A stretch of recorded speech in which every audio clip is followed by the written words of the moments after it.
milhão de amigos. É o que a Rede Amigo Espírita deseja conquistar em seu canal no YouTube. E você, amigo espírita, pode ajudar. Convide 5 amigos para se inscreverem em nosso canal e ligarem o sino de alerta. Além de atingir a meta de 1 milhão de amigos, todos serão sempre avisados de novos vídeos e transmissões ao vivo no YouTube. Acesse agora raitv.com.br. Rede Amigo Espírita, divulgando, instruindo e unificando.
Então, queridos congressistas, vamos voltando.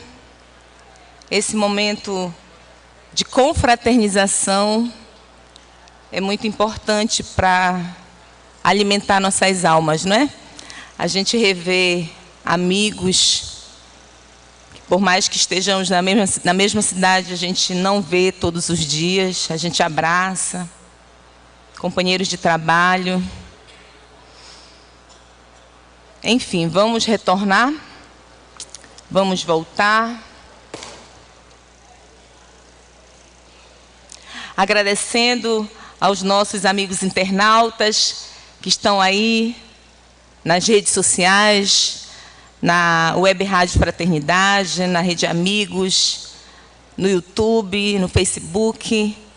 Espero que estejam gostando do nosso congresso, que as palestras estejam sendo muito esclarecedoras e de uma importância muito grande para as nossas vidas.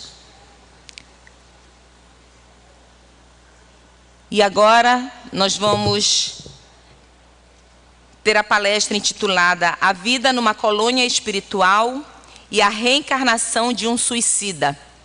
E será proferida por Ivana Raiski, que é graduada em fonoaudiologia, especialista em docência universitária e instrutora de cursos no SENAC.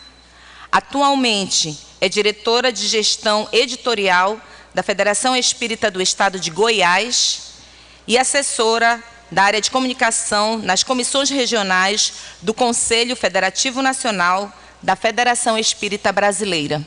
Conosco agora a nossa amadinha Ivana Raiski.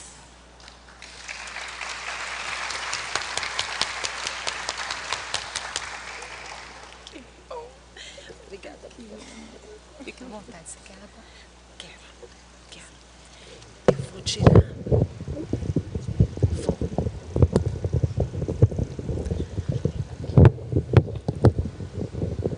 Isso.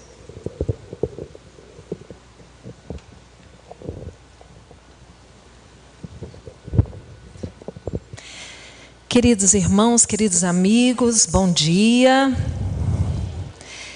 Não é a minha primeira vez aqui em Macapá. Eu já, pela terceira vez, tenho a alegria de estar aqui nessa cidade. Venho sempre com muita alegria, sou sempre muito bem recebida, não é? Com o calor amigo aqui do povo do Amapá. E dessa vez tem um sabor especial. Exatamente porque, conforme já disse Hélio, conforme já disse Felipe, nós tivemos a oportunidade de participar pela primeira vez deste trabalho, falando sobre essa obra, Memórias de um Suicida, no ano passado, na cidade de Torres. E quando o Hélio nos convidou para fazer esse trabalho, E logo de prontidão nós aceitamos o convite, muito felizes. Nós fomos então nos debruçar no estudo dessa obra. E eu me recordava que quando me tornei espírita, no ano de 1990, eu que fui criada numa tradição católica e chegada à minha adolescência, eu era muito questionadora, eu tinha muitas perguntas e eu não encontrava as respostas. E o coordenador da minha juventude, da minha mocidade, da igreja que eu frequentava, ele disse para mim assim: Ivana, você pergunta demais. Isso são mistérios de Deus, minha filha. Não se preocupe com isso. E eu não me conformei com aquela resposta. E eu disse, não, para mim não pode ter mistérios, eu preciso entender. Isso eu devia ter por volta de 13, 14 anos. Para mim, naquele momento, eu não tinha a menor ideia do que era espiritismo. Eu achava, na verdade, que era macumba, coisa do demônio, né? A ignorância. E eu comecei, então, a visitar várias igrejas nessa busca pelas respostas, e eu não encontrava. E tive a felicidade de uma amiga, logo que estava começando a idade adulta, uma amiga me empresta um livro, uma obra, um romance espírita. Eu, que era uma leitora ávida, sempre gostei muito de ler, comecei a ler os romances espíritas, me encantei, e no ano de 1990 fui parar na Federação Espírita de Goiás. Depois de ter lido, o meu marido viu um anúncio no jornal de maior circulação lá no nosso estado de Goiás, o Jornal Popular. Na seção dos classificados, tinha o anúncio de o início de uma nova turma de ESD, Estudo Sistematizado da Doutrina Espírita. E o meu marido então me mostrou e disse, olha, eu acho que isso aqui te interessa. E lá fui eu participar do ESD na Federação Espírita de Goiás em 1990 e nunca mais saí. E encontrei finalmente todas as respostas às minhas dúvidas, não é? Mas eu me recordo então, nessa época, o ESD, ele nos traz sugestões muito ricas, né? Bibliográficas muito ricas. Mas quando se falava no livro Memórias de um Suicida, eu me lembro que os companheiros de estudo diziam assim, essa é uma obra muito pesada. Não leia essa obra agora. Essa é uma obra para você ler e estudar depois. E eu confesso que eu tinha medo de Memórias de um Suicida. Então eu li muito, estudei muita obra, muita coisa, né? Mas Memórias de um Suicida eu não queria nem olhar para o lado dele, porque eu tinha medo da obra. E quando eu finalmente, depois de muitos anos, me decidi por enfrentar a obra, eu descobri que é o livro mais consolador que eu tive conhecimento na doutrina espírita. O mais consolador. Porque conforme disse o Hélio, no início do livro, nos capítulos iniciais, nós nos assustamos com a realidade que é o desfecho da tentativa de fuga da existência. E quando nós dissemos tentativa, justamente porque não é possível nós fugirmos da vida. Porque nós somos espíritos imortais. A doutrina espírita nos ensina que a partir do momento em que Deus nos cria, espíritos humanos, todos simples e ignorantes, mas destinados à perfeição, nós não mais poderemos fugir da vida, nós não temos essa opção. Nós somos destinados à felicidade, nós somos destinados à perfeição. Mas nós temos que percorrer um caminho até chegarmos a essa perfeição, a essa felicidade. O tempo que vai demorar para nós chegarmos a esse destino vai depender de cada um de nós, porque Deus nos dota de livre-arbítrio. Então nós temos o poder de escolha, escolher os caminhos que nós vamos seguir nas nossas oportunidades. E as nossas escolhas, elas nos trazem consequências. São ações que geram reações. E as reações advindas dessa tentativa de fuga da vida, elas não são felizes. Já foi descrito muito bem aqui no início dessa manhã. Nós vimos tanto pelo grupo artístico, que representou para a gente de uma forma tão sensível o que acontece àqueles que tentam fugir da vida pelo suicídio, quanto depois pela explicação do Hélio, que também nos recomendou que não fizéssemos a leitura do livro à noite, não é? Principalmente os capítulos iniciais, porque depois não, Hélio, depois a coisa fica mais leve, né? O começo é que é mais complicado. Porque depois dos capítulos iniciais, depois que eles são socorridos e vão para o hospital, aí, gente, nós só temos a consolação. E, claro, a reparação. Porque nós sabemos que, por mais que aqueles espíritos, conforme nos narrou Felipe aqui na sequência, tenham sido acolhidos no momento certo, tenham sido levados para o Hospital Maria de Nazaré, tenham sido tratados, ficaram ali durante muito tempo, sendo conscientizados sobre o seu estado de espíritos, mostrando a eles que estavam vivendo ali com seus corpos espirituais, na condição de espíritos imortais. Eles sabem que aquele ato que eles praticaram, no futuro deveria ser reparado, com uma nova reencarnação. E que eles teriam nessa nova reencarnação que superar desafios que eles não conseguiram enfrentar no momento em que optaram por fugir da vida pelo suicídio. Então nós vamos dar prosseguimento a essa história justamente nesse momento em que, depois de um tempo lá no hospital, onde os nossos amigos, os nossos personagens, que são chamados agora de aprendizes, em muitos momentos do livro eles são chamados de enfermos e de aprendizes. Então agora já os aprendizes, não tendo mais necessidade de permanecerem no hospital, são chamados por irmão Teócrito para uma reunião. Então, quando eles são convidados para essa reunião, os 5 amigos, Camilo, mais os 4 amigos mais chegados, Belarmino, Mário Sobral, João e... quem que eu esqueci? João, Belarmino, Mário Sobral. Jerônimo já estava no isolamento. Então sim, Jerônimo estava no isolamento, então os 4, né? Eles são chamados para essa reunião e quando lá chegam, eles são informados de que não há mais necessidade que eles permaneçam no hospital, que eles estão recebendo alta. E eles ficam muito felizes e animados e empolgados e dizem, mas então nós estamos livres? Nós já estamos, né, prontos para sairmos daqui? E aí irmão Teócrito diz assim, meus irmãos, vocês ainda não estão curados totalmente. Porque agora os problemas de vocês são mais de ordem moral, não mais de natureza física. Vocês então ainda precisam da nossa proteção, do nosso amparo, mas não mais no problema do aspecto físico perispiritual. Isso nós estamos falando da parte 2 do livro.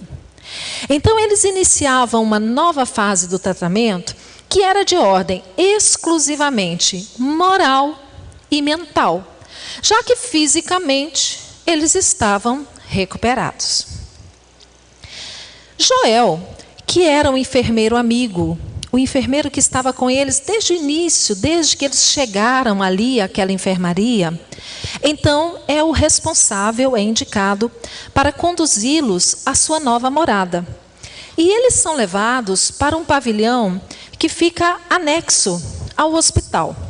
E é um pavilhão que eles nos informam que tem, muito bonito, que é todo engrinaldado. Achei bonita essa palavra, né? Todo ornado, com rosas trepadeiras, todo ornado com ciprestes esguios, e que era chamado, conhecido por pavilhão indiano ou mansão das rosas. Então é um local muito bonito, muito aprazível. No entanto, eles observam que ainda ali uma característica do ambiente eram as brumas, aquela nebulosidade que é uma característica da região onde eles se encontram. E ali eles são informados que na programação de aprendizagem que eles teriam que cumprir, eles fariam uma série de visitas a várias estruturas, a vários departamentos da colônia Maria de Nazaré. E que eles começariam por uma visita à Torre de Vigia. Quem iria acompanhá-los a essa visita seriam já os conhecidos amigos, os doutores Carlos e Roberto de Canaleiras, que foram ontem mencionados pelo nosso Elahá na palestra que fez, né? E já mostrando a importância desses personagens na vida dos nossos aprendizes, porque estiveram sempre acompanhando todo o processo de... E Camilo nos descreve da seguinte forma: a Torre de Vigia, qual fortaleza invencível em plena região bárbara do invisível, defendia um posto avançado de vigilância contra investidas nocivas de múltiplos gêneros, visto que até as emanações mentais inferiores provindas do exterior eram ali combatidas como das piores invasões a se temerem. Vejamos que a colônia Maria de Nazaré fica numa região do umbral e que as vibrações de seu entorno também são filtradas e combatidas pelo departamento de vigilância. Ali na colônia, nós ficamos imaginando a extensão. Era uma colônia espiritual muito grande, como se fosse realmente uma grande cidade, né, de grandes proporções. E eles foram conduzidos por um carro que ele nos descreve como sendo um carro singelo, mas alígero, rápido. Exatamente porque eles precisavam do carro porque eles ainda não tinham a capacidade de se movimentarem espiritualmente pela volitação. Eles eram espíritos que ainda não tinham desenvolvido esse potencial, né? Impulsionados pelo pensamento, pela volitação. Enquanto eles estavam, então, se dirigindo por esse carro em direção à torre, Camilo, pensativo, se lembra de Jerônimo. Vamos voltar um pouquinho em Jerônimo. Vocês se recordam que o Felipe contou agora mesmo a história de Jerônimo. Que Jerônimo, contrariando as orientações dos benfeitores, dos mentores da colônia, contrariando as orientações de irmão Teócrito, ele decide a todo custo visitar a família. Por mais que ele fosse orientado a não fazê-lo naquele momento, ele decide contrariar e visita a família. E isso traz para ele um grande transtorno emocional, uma grande perturbação. Quando ele retorna para a colônia, Jerônimo não pode mais voltar para o hospital, para junto dos seus amigos. Ele é levado para um outro local. E aí, nesse momento, Camilo se questiona em que recanto destes encontrar-se-á o pobre Jerônimo. E nesse momento ele é respondido pelo Dr. Carlos, que diz que Jerônimo encontra-se detido no isolamento, como infrator que foi dos regulamentos hospitalares. Por que ele foi infrator? Porque ele não aceitou os conselhos que recebeu. E por conta própria, contrariando a tudo e a todos, ele fez prevalecer a sua vontade. E aí o Dr. Carlos explica: para ali, para o isolamento, são enviados aqueles cujo procedimento se contrapõe às disciplinas exigidas pelos regulamentos do hospital. Os inconformados, que abusariam da liberdade, sem serem, todavia, verdadeiros rebeldes. Será uma como prisão. Porém, esse vocábulo prisão repugna os diretores da colônia. E eles, então, resolvem usar o termo isolamento, não é? Ao invés de prisão. Até porque o Dr. Carlos os alerta. Vocês vão perceber que a finalidade a que se destina o isolamento realmente é um pouco diferente de como se fosse uma prisão. É uma necessidade para aquele espírito um tanto rebelde, não é? Que não quis aceitar as normas e as disciplinas que ele teria que se submeter aqui na colônia. E aí é interessante a reação dos aprendizes, porque quando isso é informado, Camilo diz: Jerônimo encontra-se, pois, então detido. Ele se assusta. Quer dizer que ele está preso? Porque ele pensa, mas não é possível, preso só porque quis ver a família? E aí sim, perfeitamente, a seu próprio benefício e a benefício daqueles que ama. Porque imaginemos nós, se ele realmente, de forma desorientada, resolvesse voltar para junto dos familiares, mais perturbações sofreriam ele e os familiares dos quais ele se aproximasse. E as pessoas com as quais ele pudesse conviver.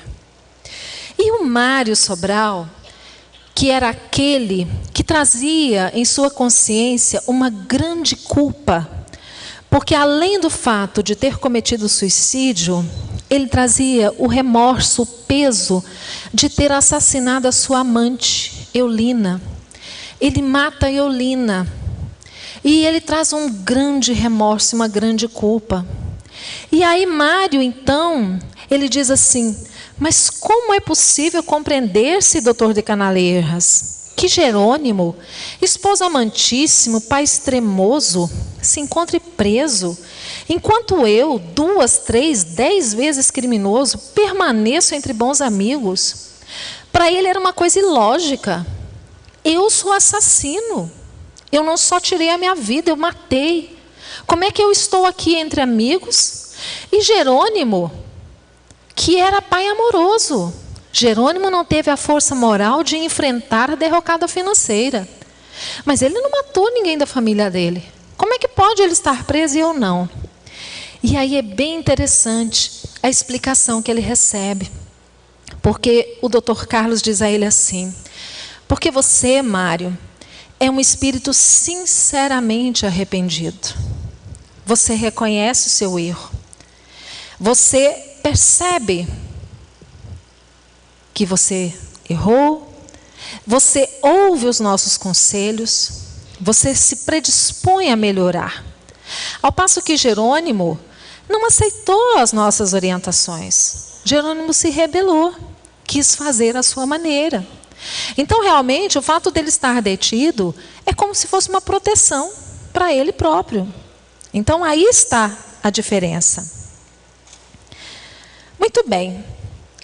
Jerônimo, com essa atitude, ele gerou para ele esse resultado.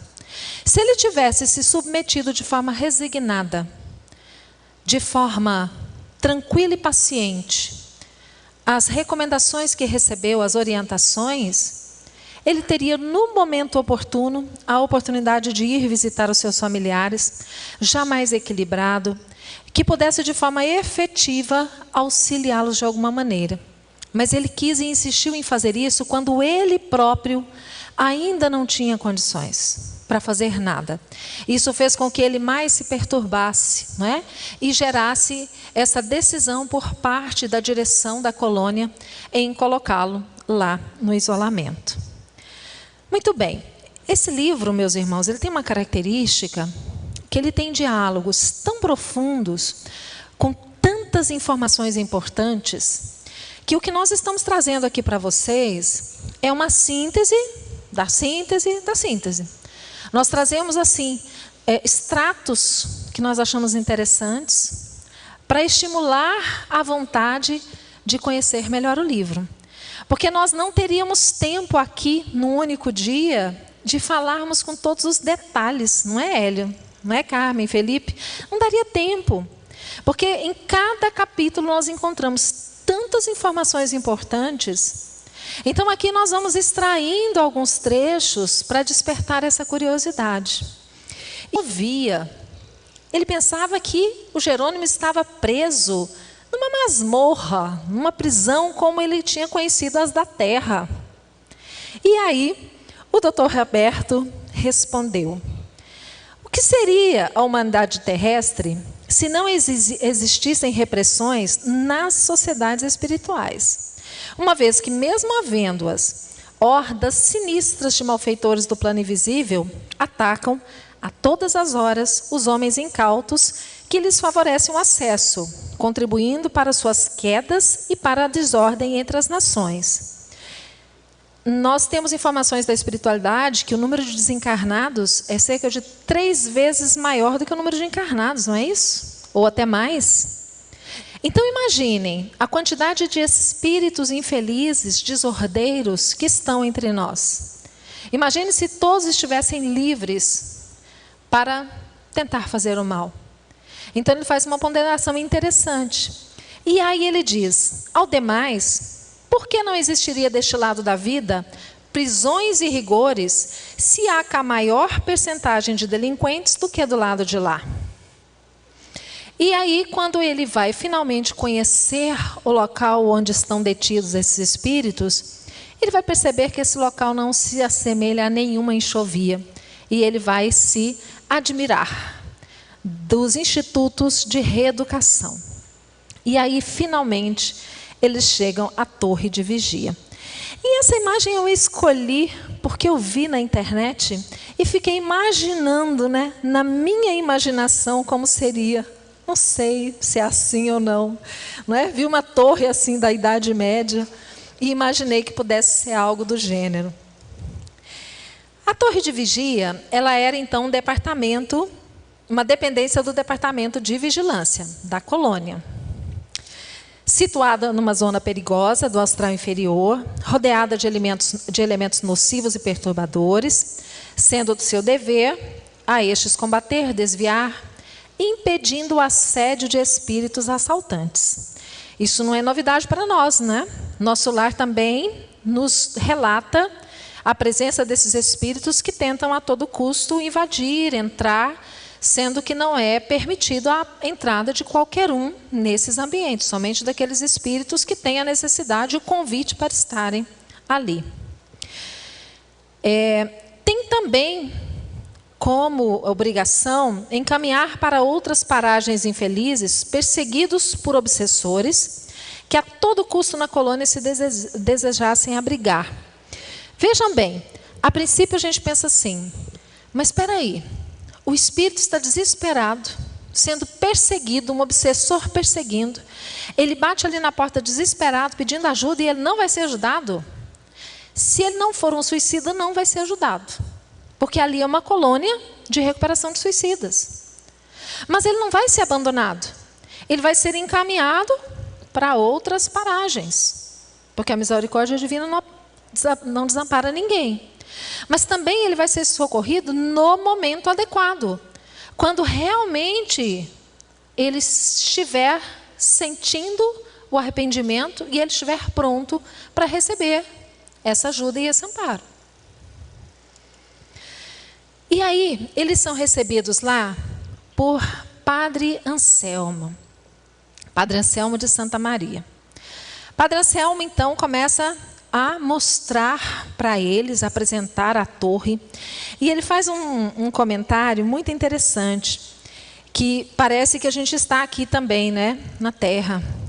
A torre de vigia, no momento, acumula afazeres, dada a circunstância de ainda não se encontrar nosso instituto definitivamente estabelecido. Há carência de trabalhadores especializados. E todos os nossos departamentos se encontram sobrecarregados. Parece as nossas casas espíritas, não parece? Que a gente sempre tem falta de trabalhador, poucos trabalhadores para muita coisa, estamos sempre precisando de mais gente, não é? Para o atendimento fraterno, para os diversos grupos da casa. E ele diz que eles atendem a casos tão variados quanto espinhosos, e alguns até mesmo diferentes daqueles aos quais eles deveriam atender, mas que eles atendem por absoluta necessidade, né? Por não haver trabalhadores em número e especialização para fazer isso. E eles então começam a visita pelo andar superior, começam do andar superior para depois vir em direção aos inferiores. E no andar superior, eles chegam num ambiente muito amplo, que é um salão circular, com vários gabinetes de portas envidraçadas e à prova de ruídos. Ele fala que é um ambiente numa penumbra, com vários assentos colocados de forma circular, e ele então começa a observar esses gabinetes. No primeiro gabinete, existiam aparelhos que pareciam ser telescópios possantes, espécies de raio-x, capazes de perquirir os abismos do espaço infinito, assim como no mundo invisível e na Terra. Detalhe, o Camilo pergunta ao Padre Anselmo: nós poderíamos entrar nessas salas para conhecer mais de perto o funcionamento? E Padre Anselmo diz que não. O acesso ele é restrito, é permitido apenas aos trabalhadores ali daquele setor. Eles poderiam observar pelo lado de fora, exatamente porque os espíritos que trabalhavam naqueles gabinetes eram espíritos altamente preparados para aquele tipo de trabalho. Conforme nós vamos ver ali, a finalidade dessas salas. No segundo gabinete, telas luminosas colossais, das quais as existentes nas enfermarias do hospital pareciam graciosas miniaturas. Indicavam haver também ali a necessidade de retratarem-se acontecimentos e cenas ocorridas a imensuráveis distâncias, tornando-os presentes aos técnicos e observadores para tanto credenciados a fim de serem devidamente estudados e examinados. Gente, lembram-se que o Felipe comentou sobre a questão dessas telas, não é? Que no início do século passado, ele relata no plano espiritual a presença dessas telas, desses aparelhos de raio-x a longuíssima distância, tecnologias que na época aqui na Terra nós não tínhamos nem noção do que se tratava e já eram utilizadas no plano espiritual. Então eu fico assim imaginando hoje o que existe no plano espiritual que ainda não chegou para nós e que vai chegar, não é? Nos próximos tempos, porque sempre lá primeiro, depois chega aqui para nós. No caso, quando falam sobre esse exame, o estudo do que se observava, eu fiquei imaginando assim, é como se fosse um grande Big Brother. Todo mundo sendo observado. Só que aí o Padre Anselmo explica, a motivação não é a curiosidade, é a misericórdia divina, que vê tudo, observa tudo, para identificar entre aqueles sofredores que estão lá no vale sinistro, no vale dos suicidas, aqueles em cujo momento de serem atendidos chegou. Exatamente por isso que no momento em que os comboios chegam para o socorro e os nomes começam a serem anunciados, e de repente um dos nomes que é dito não aparece, e dizem assim, ele está no local tal. Quem dá essa informação é justamente essa equipe aqui, que sabe onde o espírito está e fala e informa para a equipe de socorro que pode ir até lá e recolhê-lo, porque chegou a hora do socorro e do atendimento a esse espírito. Então eles fazem esse trabalho de caridade, de a tudo observar, identificando o momento certo de socorrer cada criatura. Imaginem vocês, se não fosse a caridade desses benfeitores, o que seria de nós, se não fosse a misericórdia divina? Todavia, os regulamentos rigorosamente observados rezavam sua utilização apenas em casos verdadeiramente necessários. Exatamente porque aquilo ali tudo atendia à única finalidade da caridade, do socorro, do atendimento. Não tinha como móvel a curiosidade, sempre com o objetivo do amparo, do auxílio. O terceiro gabinete, que era o maior de todos, era um local reservado a uma maquinaria magnética. E ele era o responsável por manter toda a energia da colônia, inclusive o sistema de iluminação. Era uma espécie de usina eletromagnética, que mantinha toda a parte eletromagnética da colônia, inclusive o funcionamento de todos os aparelhos. Então eu imagino como sendo assim uma usina de energia, gerando energia para todo o funcionamento da colônia. Então eram essas 3 grandes salas nesse andar superior que eles observaram, e eles então começam a descer, e Padre Anselmo vai explicando para eles à medida que eles vão tirando, perguntando as suas dúvidas. Sempre que um condenado tiver extinguido ou mesmo aliviado o carregamento de vitalidade animalizada, esteja ele sinceramente arrependido ou não, avisaremos o serviço de socorro da vigilância, o qual partirá imediatamente ao seu encontro, trazendo para a guarda da legião.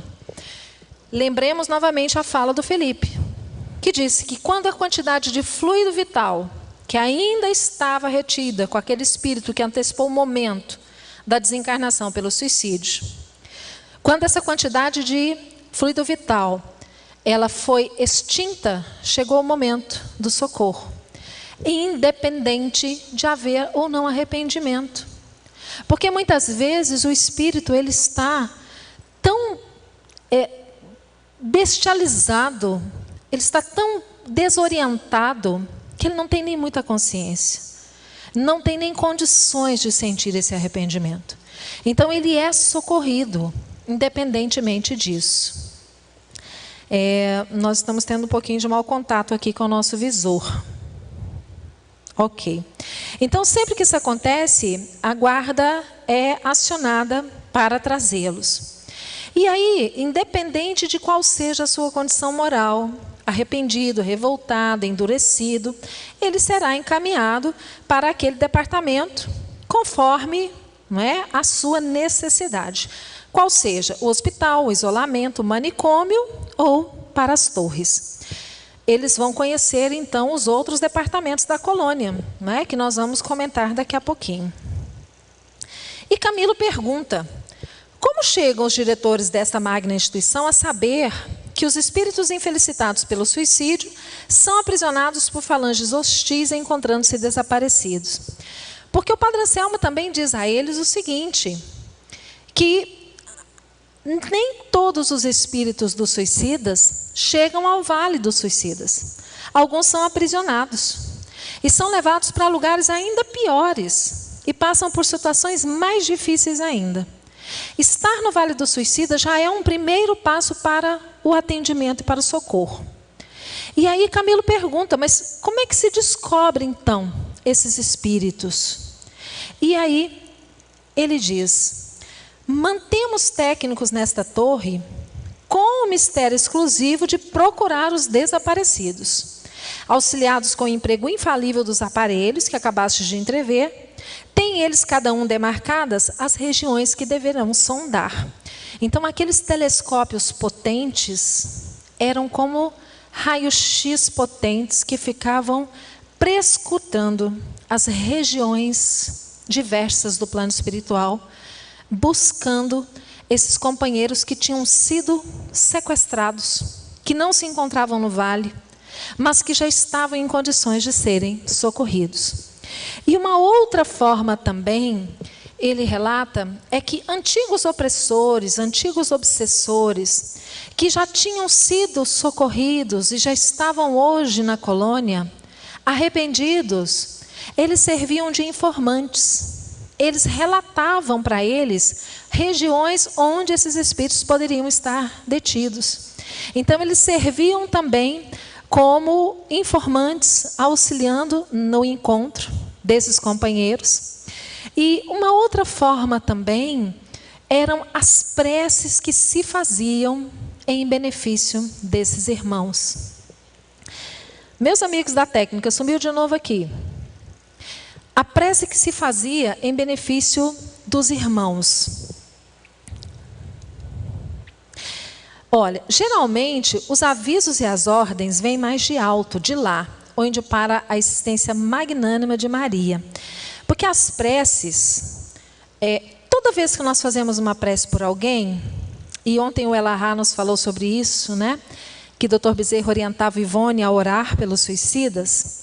Quando nós fazemos a prece por um suicida, essa prece chega. E muitas vezes ela é direcionada a Maria, ou a um outro benfeitor que a ela encaminha. E essa prece ela não fica sem atendimento, sem socorro. Então, muitas vezes, a ordem vinha diretamente de Maria, para que se prestasse algum tipo de auxílio a um desses irmãos que estava sendo mantido escravizado, não é? Sequestrado em outras regiões que não no Vale Sinistro. Isso então mostra para nós a importância aí da prece por um suicida.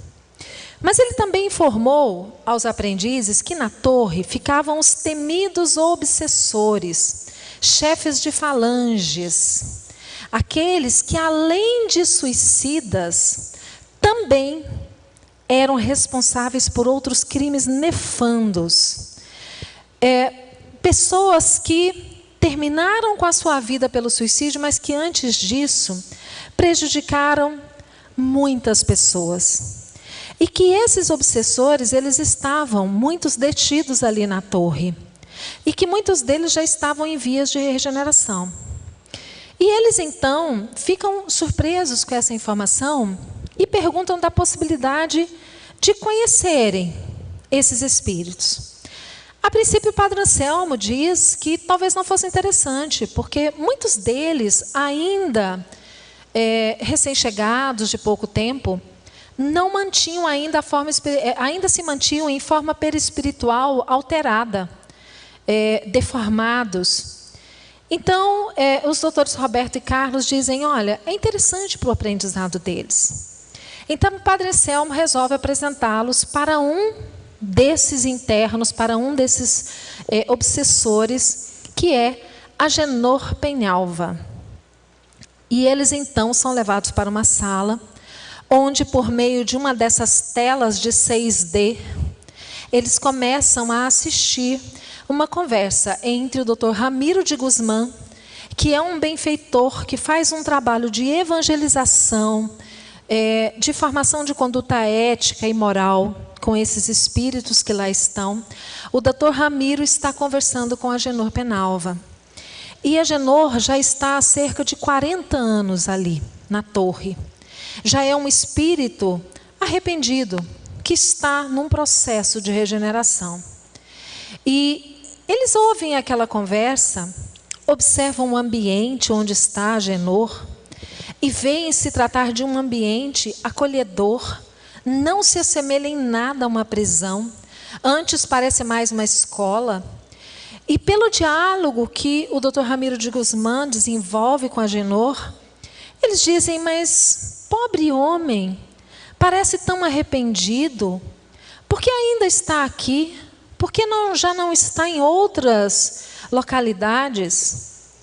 Aí, o Padre Anselmo revela que, na verdade, interiormente, Agenor ainda estava num processo de autoconhecimento. Porque ele ainda não admitia erros que ele tinha cometido no passado, como, por exemplo, abandonado a mãe, a miséria, a penúria, depois de ter tirado todos os bens que ela tinha, ele a deixou morrer na miséria, na penúria. Então, mostrando que, embora ele estivesse num processo de regeneração, ele ainda estava passando por um processo de autoconhecimento. Ele ainda não conseguia se enxergar como um espírito que muito tinha errado, que ainda muito tinha que reparar. Ele estava ainda em processo. E é uma reflexão interessante para nós. Porque muitas vezes nós ouvimos alguém, conhecemos alguém e pensamos assim, nossa, que pessoa maravilhosa, né? Essa pessoa é maravilhosa, parece ser um anjo. E na verdade nem tudo que parece é. Às vezes a pessoa internamente traz conflitos, traz situações vivenciadas que nós não temos ideia, né? Somente ela é que sabe no interior de si o que vai nos seus sentimentos. Muito bem. Vamos seguir aqui.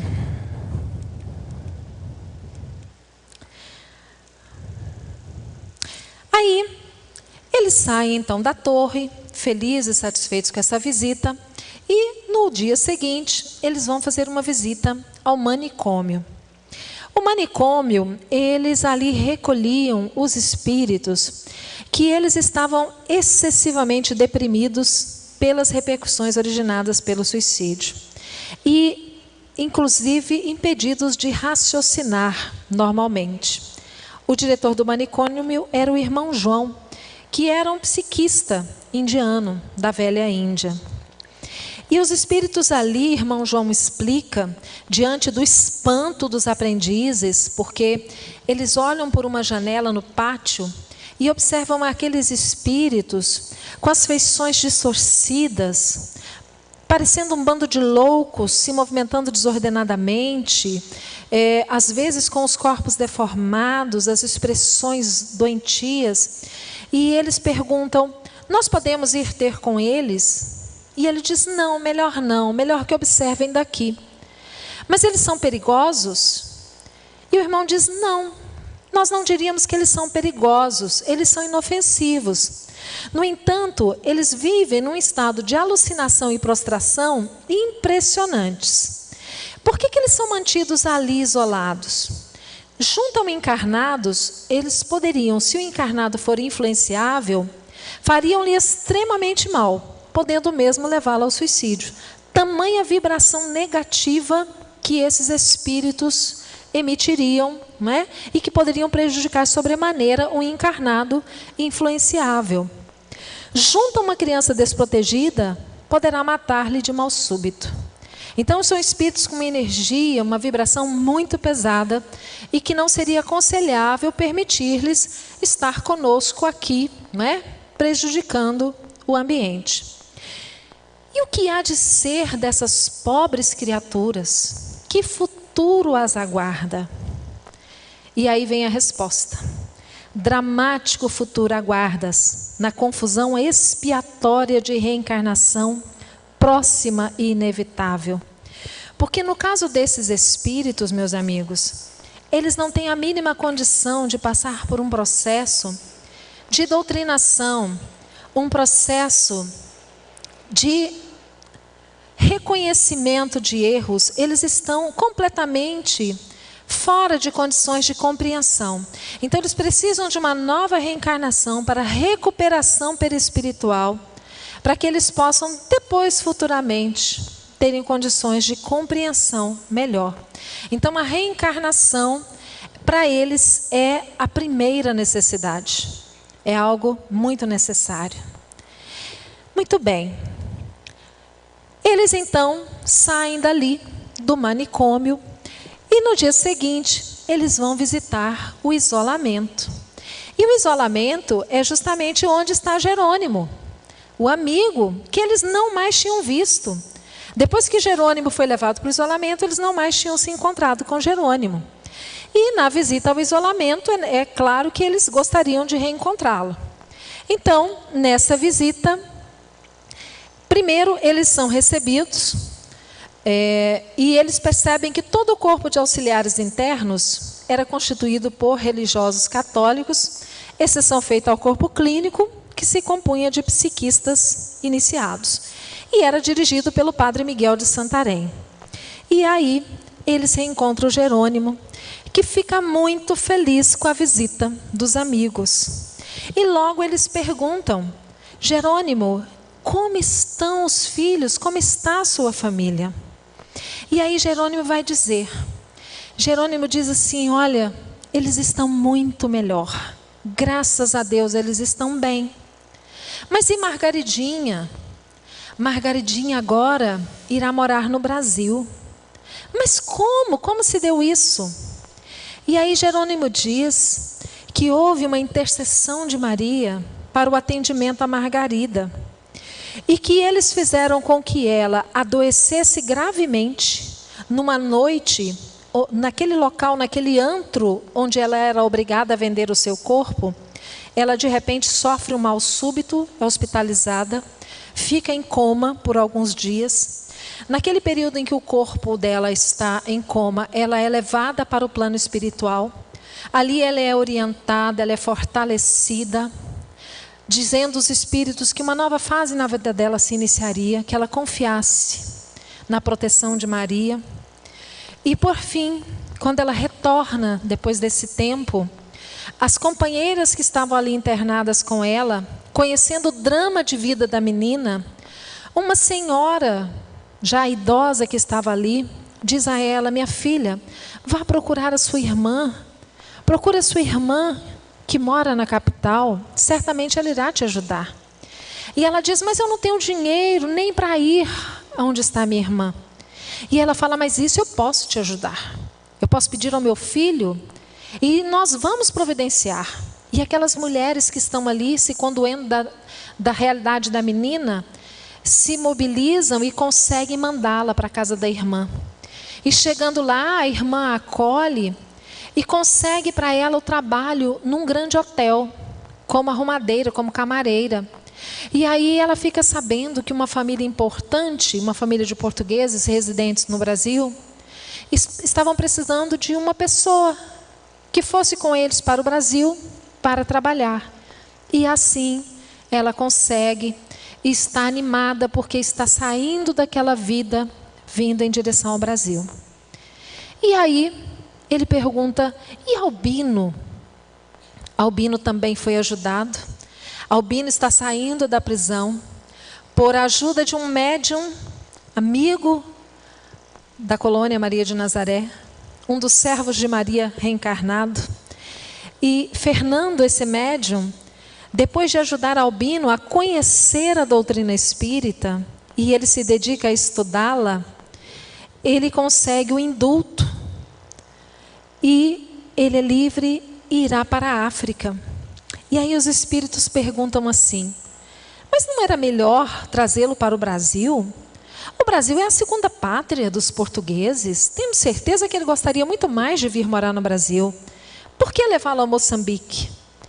E aí eles respondem: porque no Brasil ele encontraria muitas facilidades. O povo brasileiro é muito acolhedor, receptivo, e ele não pode ainda ter essas facilidades. É melhor que ele vá para a África, que lá ele vai encontrar as condições necessárias para que ele não torne a errar. E assim, eles ficam sabendo dessas novidades de Jerônimo, não é? E Jerônimo conta que está planejando uma nova reencarnação. E assim, eles vão conhecer o departamento de reencarnação. Compunha-se de importante núcleo de serviços, com várias sessões. Nós vamos passar rapidamente pelas sessões. O recolhimento, a análise, que era um gabinete secreto ao qual eles não tinham acesso, a programação das recapitulações, as pesquisas e o planejamento dos envoltórios físico-terrenos. O laboratório de restringimento, que também era um gabinete secreto, inacessível aos visitantes. A irmã Rosália foi uma jovem senhora que os conduziu nesse passeio, autorizada por Demétrio, que é o diretor do departamento. Eles inicialmente visitaram o setor de recolhimento, dirigido pela irmã Celestina, uma senhora muito simpática. E a irmã Celestina falou sobre a escolha dos pais que se propunham a reconhecer, a receber o suicida. Gente, aqui tem uma história que é muito interessante de nós contarmos. Porque vocês lembram lá do manicômio, onde ficavam aqueles espíritas, os espíritos dos suicidas em piores condições, né? Que precisavam da reencarnação imediata. Para que eles pudessem escolher os pais desse futuro suicida, eles precisavam achar voluntários que concordassem em recebê-los. Normalmente eles não vinham na família de origem, eles viriam em outras famílias. Mas famílias de pessoas que precisavam resgatar também erros do passado. Então eram uns ajudando os outros, mas não eram espíritos afins ou simpáticos. E aí os nossos aprendizes, eles são levados numa noite em que um casal é retirado do corpo, enquanto o corpo físico dormia. Esse casal é trazido para uma reunião. E uma jovem também do Nordeste brasileiro, esse casal de portugueses, de uma ilha portuguesa, uma jovem do Nordeste brasileiro, eles são trazidos para uma reunião com a equipe da colônia Maria de Nazaré. E nessa reunião, é proposto a eles que recebam um suicida como filho. E o jovem casal, a mãe ainda muito jovem, 18 anos, primeiro filho, ela diz: mas não, o nosso sonho é ter um filho saudável. Nós queremos filhos, mas nós queremos um bebê rosado, lindo, saudável. Nós não queremos um espírito que venha doente, que venha com transtorno mental. Não, nós não queremos. E aí eles se recusam, e passam as horas e os espíritos argumentando, né? Até que por fim, irmão Teócrito diz assim: vamos trazer o passado deles, para que eles compreendam por que eles precisam receber esses irmãos. E aí é revelado a eles o que eles fizeram no passado, como escravocratas, o quanto eles maltrataram, o quanto eles fizeram de ruim, de errado. E eles ficam tão chocados com o que eles foram capazes de fazer no passado, que eles percebem a real necessidade de receberem aqueles espíritos como filhos. Porque eles eram pessoas boas, eles queriam regenerar, eles queriam se recuperar. Eles só não se lembravam. E a partir do momento em que eles se lembram do passado, eles saem dali chorando, mas convencidos e com a resolução de receberem aqueles espíritos suicidas como filhos. Então, a gente fica encantado e maravilhado, não é? Com a condução da espiritualidade, tratando, né, de o destino daqueles irmãos infelizes numa situação tão triste, para arranjar o lar que pudesse acolhê-los, para que pudesse dar a eles a oportunidade da reparação, do renascimento. Na seção de planejamento dos corpos físicos, tinha lá a seção de modelagem. Mutilado desde o nascimento, né? Que são opções para a reencarnação. Passível de o ser no decurso da existência, por enfermidade ou acidente. Passível de aquisição de doenças graves e incuráveis. Normais, mas que teriam provas duríssimas no campo moral, não é? Como foi o caso do Jerônimo, que era normal, mas que teve a derrocada financeira que ele não soube enfrentar. E que, inclusive, quando Jerônimo planeja a sua nova reencarnação, ele planeja exatamente a mesma coisa. Vir com um corpo saudável, novamente numa família rica, para que ele passasse de novo pela mesma situação, da derrocada financeira, só que sem recuperação. E aí onde ele viria a assistir órfãos, se tornasse um benfeitor de órfãos e se dedicasse ao atendimento, ao socorro de órfãos, de forma a reparar o erro do passado. No gabinete seguinte, viam-se também os esboços dos corpos primitivos. Os corpos primitivos eram os corpos originais antes do suicídio, antes do cometimento do suicídio. Então, ele era o envoltório natural, antes do suicídio. Ao lado, numa placa fosforescente, dava todas as informações. Quem era a pessoa, o estado de saúde, qual era o volume das forças vitais, o grau de vibração, o estado mental. Falava sobre tudo, né? Qual era a época da extinção da vida, que data se verificou o suicídio, local, o gênero, quais foram as causas determinantes do suicídio. Dava todas as informações do suicida. Era a ficha do indivíduo.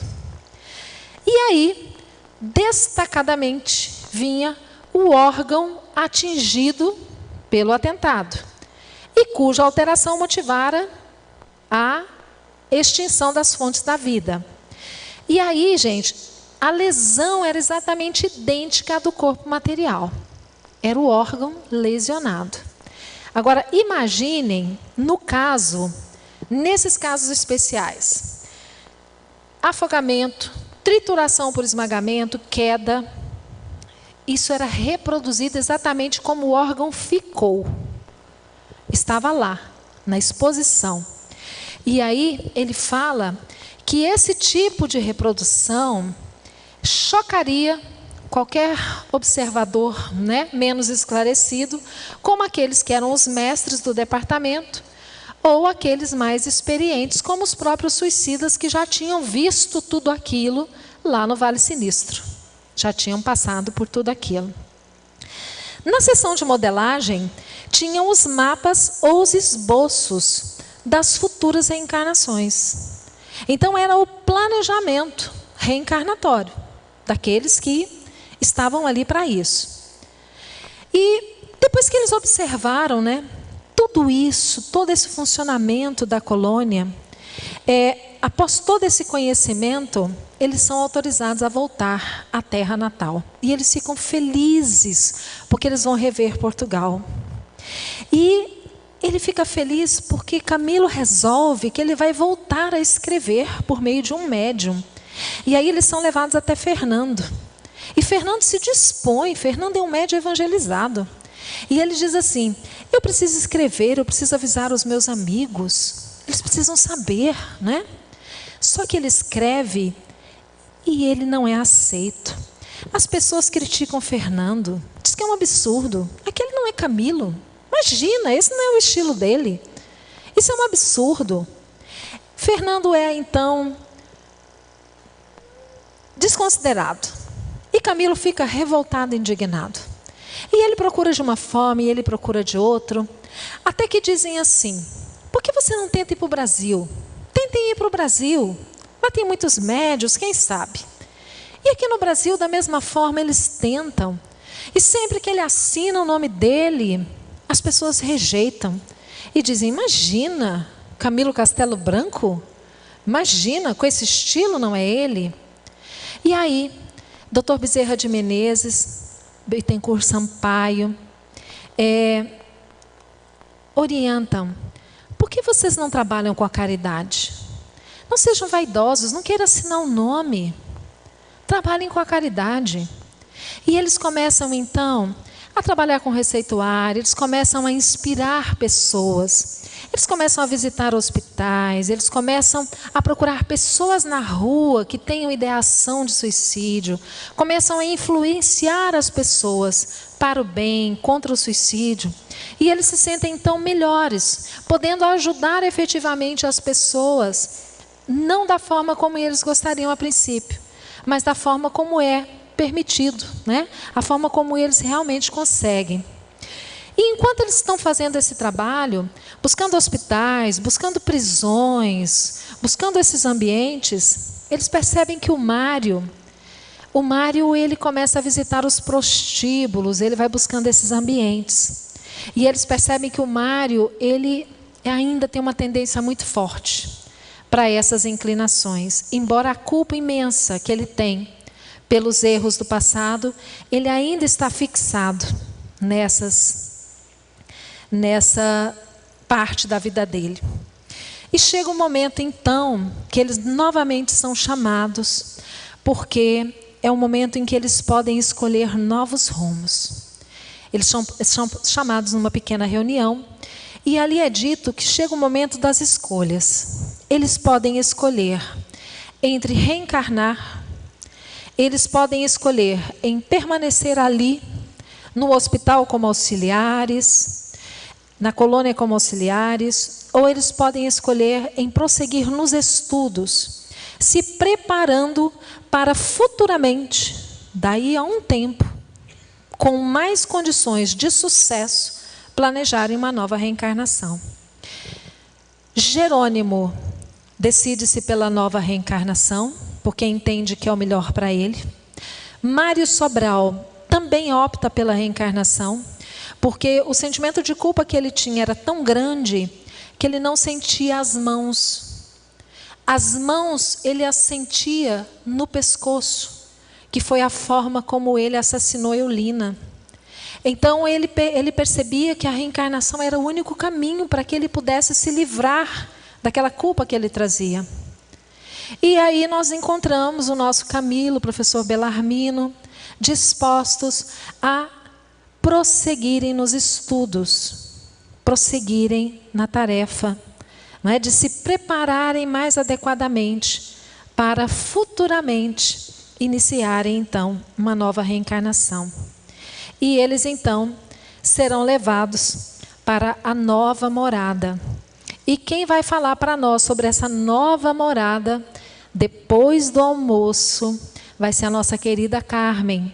E vocês vão ficar encantados, eu tenho certeza, como eu fiquei com a escola. Não é, Carmen? Maravilhosa. E nós queremos então, meus irmãos, terminar agradecendo pela atenção de vocês, agradecendo à Federação Espírita do Amapá, agradecendo ao Felipe, ao Hélio, à Carmen, a todos que estão aqui conosco pela oportunidade, e que nós possamos juntos levar essa mensagem de que a vida vale a pena viver. Por mais que as dores e as dificuldades cheguem, por mais que o sofrimento bata à nossa porta, não percamos a nossa fé. Digamos em alto e bom som: eu tenho fé na vida.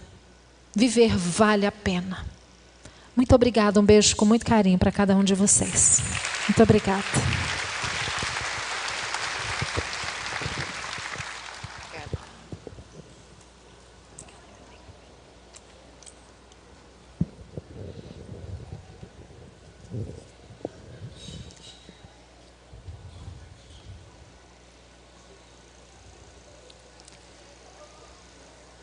Agradecendo a Ivana, vamos fazer esse intervalo para o almoço e às 14 horas estaremos de volta, ok? Então, bom almoço a todos e até às 14.